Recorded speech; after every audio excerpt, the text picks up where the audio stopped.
네, 여러분 안녕하십니까. 7월 30일 목요일 아침입니다. 7월 30일 목요일 아침 매일 성경 묵상 함께 나누겠습니다.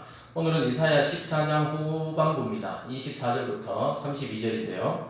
제가 27절까지만 봉독해 드리겠습니다. 만군의 여호와께서 맹세하여 이르시되 내가 생각한 것이 반드시 되며 내가 경영한 것을 반드시 이루리라. 내가 아수르를 나의 땅에서 파하며 나의 산에서 그것을 짓밟으리니 그때 그의 멍에가 이스라엘에게서 떠나고 그의 짐이 그들의 어깨에서 벗어질 것이라. 이것이 온 세계를 향하여 정한 경영이며 이것이 열방을 향하여 큰 손이라 하셨나니 만군의 여호와께서 경영하셨은즉 누가 능히 그것을 패하며 그의 손을 펴으셨은즉 누가 능히 그것을 돌이키랴. 아멘. 오늘 본문을 중심으로 역사의 주인은 누구인가, 역사의 주인은 누구인가 라는 제목으로 하나님 말씀 증거하겠습니다. 과연 이 역사, 인간의 역사와 우주의 역사, 또 온 인류의 역사를 통치하고 주관하시는 분은 누구신지 오늘 아수르에 대한 심판과 또 블레셋에 대한 심판이 연이어서 경고되면서 이 참 주인은 하나님이심을 드러내고 있습니다. 어제 우리는 바벨론 왕과 또 바벨론 제국, 그 거대하고 위대하다고 생각했던 제국이 하루아침에 망하고 또 위대하다고 생각했던 그 황제가 순식간에 그 시체가 어디 있는지 찾지 못할 정도로 비참하게 사라지는 모습들을 보게 됩니다. 계속해서 이방 나라들을 심판하시는 하나님께서 아수르와 블레셋에 대한 심판이 계속해서 오늘 본문에서 나타나고 있습니다. 우리가 읽지는 않았지만 28절 이후로 블레셋에 대한 심판과 또 그 심판이 이루어졌을 때 피할 것은 오직 시온, 즉 예루살렘, 하나님의 도성만이 그 심판의 자리를 피할 수 있다고 이야기하고 있습니다. 여러분, 역사의 주인은 누구라고 생각하십니까? 역사란 무엇인가?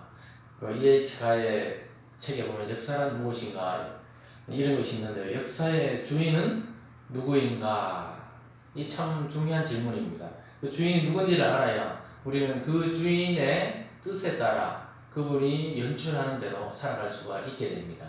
우리가 연극이나 영화에서 보면 무대에서 보이는 배우만 우리는 보고 그 연기를 잘한다 또는 뛰어나다 이런 생각을 할 수 있지만 또 다른 관점에서 보면 그들을 훈련시키고 연기 지도를 하고 연출을 하는 무대 감독도 있고요, 또 영화 감독도 있고 또 드라마 연출자도 있습니다.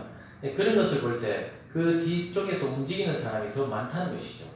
결국은 배우들은 감독이 원하고 지시하는 그 사상이나 또는 생각이나 그런 그림이나 이야기를 드러내게 되어 있는 것입니다.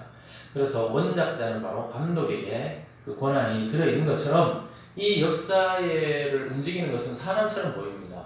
한 나라에도 대통령이 세워졌다가 물러나고 또 세워졌다가 물러나고 또 왕이 있는 나라는 왕이 세워졌다가 물러나고 그 다음에 또 왕이 들어서고 또 어떤 나라들은 전쟁에서 사라지고 어떤 나라들은 새로 세워지고 이 모든 것이 지금 무대 위에서 연기하는 것입니다. 연기하는 것.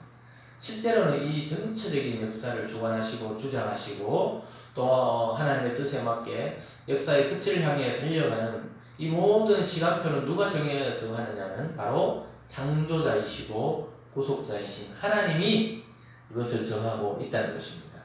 결론적으로는 역사의 주인은 결국 하나님이시라는 것을 보게 됩니다. 거대한 나라도 제국도 위대한 장군도 또 위대한 영웅도 아니고 그 모든 것을 지배하고 통치하고 이 흐름을 전체적으로 끌고 가시는 분은 바로 하나님이시라고 성경은 이야기합니다.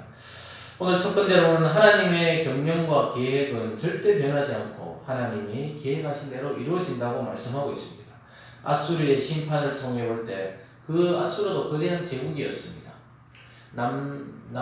또 북이스라엘을 다 침공해서 먹을 정도로 아주 강력한 군대를 가진 아수르 군대도 결국은 하나님의 뜻대로 세워졌다가 하나님의 시간표가 됐을 때 사라지는 그런 존재라고 이야기하고 있습니다. 24절입니다.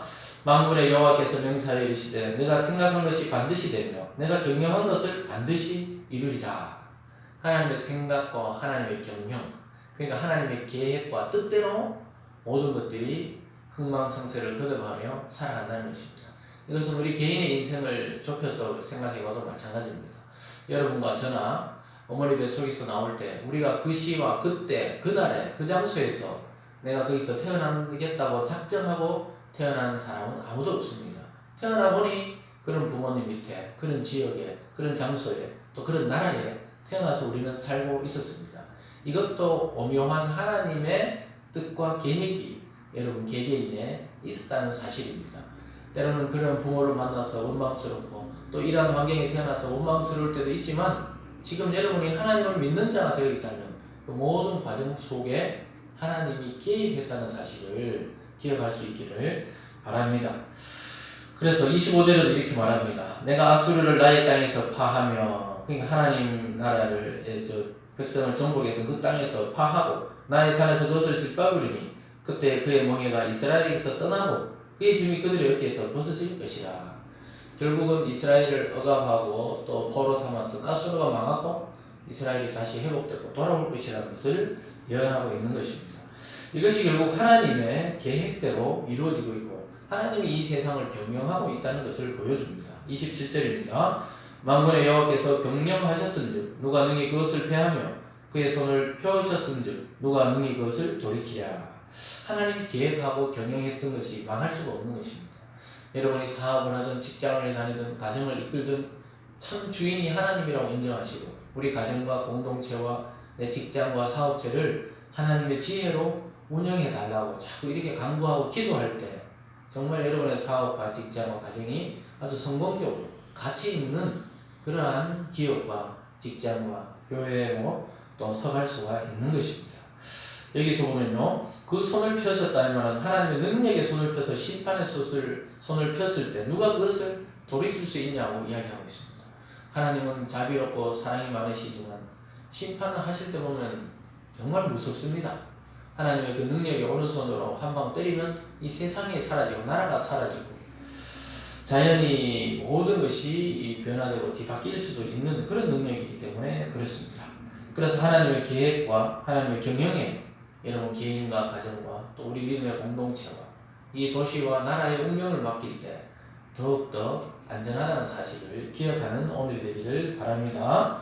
오늘 두 번째로는 아수르만이 아니라 블레셋이 심판당한다는 모습을 보여주고 있습니다. 28절에서 30절까지 사이에서 또 끝절까지 다 블레셋에 대한 심판인데요. 블레셋은 그 당시에 이스라엘과 오랫동안 굉장히 적대적이고 또 이스라엘과 부딪혔던 나라였습니다. 그때 29절에 보면 블레셋 온 땅이여 너를 치던 막대기가 부러졌다고 기뻐하지 말라. 뱀의 뿌리에서는 독사가 나겠고 그의 열매는 날아다니는 불뱀이 되리라. 결국은 자기들 억압하던 그 막대기가 부러졌다고 막 기뻐하면서도 자기들도 이 독사처럼 또 독이 있는 뱀처럼 그런 악함을 갖고 있다는 것입니다. 그래서 이 아하스가 죽고 이스라엘이 블레셋과 또 블레셋이 우리와 또 연합하자 이랬을 때 지금 이사야의 경고는 뭡니까? 블레셋이나 아수르나 애굽이나 강대국과 손잡지 말라는 것입니다. 왜냐? 이 모든 것을 통치하시는 하나님이 계시기 때문에 그 하나님을 신뢰하라고 이야기하고 있습니다. 여러분 우리는 때로는 어려움을 당할 때 하나님께 기도하기보다 인간적인 방식과 또 사람을 찾아가 그 어떤 부탁을 하기가 쉽습니다. 그러나 자세히 생각해 보시면 그 사람도 한 인생일 뿐입니다. 하나님이 그것을 통치하도록 기도하고 물론 사람에게 부탁할 때도 있고 또 우리가 인간적으로 또 여러 가지 상황을 지혜롭게 해석해야 될 때도 있지만 궁극적으로 또 근본적으로는 하나님께서 그것을 통치하고 있다는 사실을 인정하면서 나가야 됩니다. 그래서 블레셋이 막 자기들이 이제 대단한 나라가 될 것 같이 생각했지만 결국은 블레셋도 심판당할 땅이었습니다. 하나님 외에 또 하나님 민족을 괴롭히는 모든 자들은 이처럼 결국은 사라지는 땅이 되고 맙니다. 그리고 오늘 마지막에 보면 결국은 하나님이 정하신 곳이 있다는 거예요. 구원의 방식이 있다는 것입니다. 또 하나님이 피할 피난처를 마련해 주셨다고 이야기합니다. 32절입니다. 그 나라 사신들에게 어떻게 대답하겠느냐. 여호와께서 시온을 세우셨으니 그의 백성의 공고한 자들이 그 안에서 피난하리라 할 것이라. 31절에 보면요. 성문이여 슬피 울지어다 성읍이여 부르짖을지어다 너 블레셋이여 다 소멸되리로다 이렇게 말하고 있습니다. 블레셋도 소멸되고 아수르도 소멸되고 바벨론도 망하지만 오직 피할 곳은 시온이라고 이야기합니다. 시온은 예루살렘 성의 또 다른 이름입니다. 예루살렘 성은 상징적으로 볼 때 구원받은 백성의 그 모임, 또 그 성, 그것을 말합니다. 그래서 요한계시록에서 요한은 하나님 앞에 환상을 보면서 하늘로부터 내려오는 거룩한 새 예루살렘이 임한다고 이야기했습니다. 때로는 새 하늘과 새 땅이라고 말하기도 합니다. 이것은 영적인 의미로 이 땅에 임재하기도 하고, 실제 주님이 다시 오실 때 이 세상이 바뀌면서 하늘로부터 내려오는 이것은 새로운 성이 하나 마련된다 이 말입니다. 그것은 시온이요, 그것은 예루살렘입니다. 오직 거기에 피하는 자, 그 성에 피하는 자는 다 살아남게 되는 것입니다. 근데 이것을 또 예수 그리스도와 같이 비유하기도 합니다. 예수님이 바로 우리의 피할 성이요, 피할 바위라고 이야기하고 있습니다. 그래서 시온, 예루살렘, 새 예루살렘, 또 예수 그리스도, 이것은 전부 하나님의 구원에 대한 이야기를 비유적으로 이야기하고, 핵심은 바로 예수님의 그 안에, 예수님 성, 예수님이라는 이 성 안에 머물 때 우리는 안전하게 멸망해서 살아남게 되는 것입니다. 여러분, 오직 주님만이 참 의지할 자이요 참 피난처 되신다는 사실을 기억하시기 바랍니다. 왜냐하면 이 세상의 주인과 이 세상의 감독, 이 역사의 주인은 바로 하나님이시고, 그것을 실행하는 분은 예수 그리스도이기 때문에 우리는 그분 안에서 참 피난과 참 평안과 참 안식을 누리게 될 것입니다. 여러분, 우리가 가장 약할 때 우리의 가장 강한 힘이 되시는 분이 하나님이심을 눈에 보게 됩니다. 여러분, 어려움 당하고 있습니까? 마음이 낙심되어 있습니까? 어떤 연약한 일을 당하고 있습니까? 하나님을 바라보십시오.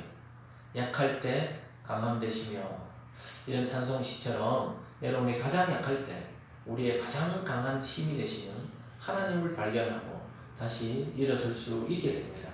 여러분의 개인의 인생의 역사와 이 도시와 이 우주의 역사를 지배하고 통치하는 분은 바로 하나님이시라는 사실을 깊이 깨달으시면서 역사의 주인이신 하나님과 그의 아들인 예수 그리스도 안에서 오늘도 참 평안과 소망과 기쁨을 누리시길 주님의 이름으로 축원드립니다. 기도하겠습니다.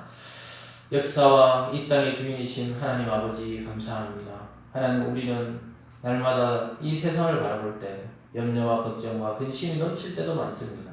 거대한 나라와 거대한 정치 세력과 또 이 세상에 힘 있는 자들이 약한 자를 억누르고 있는 것을 보게 됩니다. 그러나 오늘 말씀을 통해 걱정하지 말라고 말씀하고 있습니다. 오직 이 세상을 통치하시고 지배하시고 또 하나님의 뜻대로 이끌고 있다는 사실을 오늘 말씀을 통해 보게 됩니다. 하나님, 아수르도 망하고 블레셋도 망하고 바벨론도 망했지만 오직 약속하신 시온은 영원히 망하지 않았습니다. 우리가 예수 그리스도 안에 우리의 몸을 피하고 영혼을 피하면 영원히 안전을 누리게 될 것입니다. 사랑하는 성도들을 기억하여 주시고 각자의 저소에서 삶의 현장에서 나를 이곳까지 오게 하시고 또 이렇게 우리를 부르신 하나님의 뜻이 있다는 사실을 반드시 기억하며 하나님 안에 오늘도 평안과 기쁨과 충만함으로 살아가는 복된 성도들 될 수 있도록 축복하여 주시옵소서.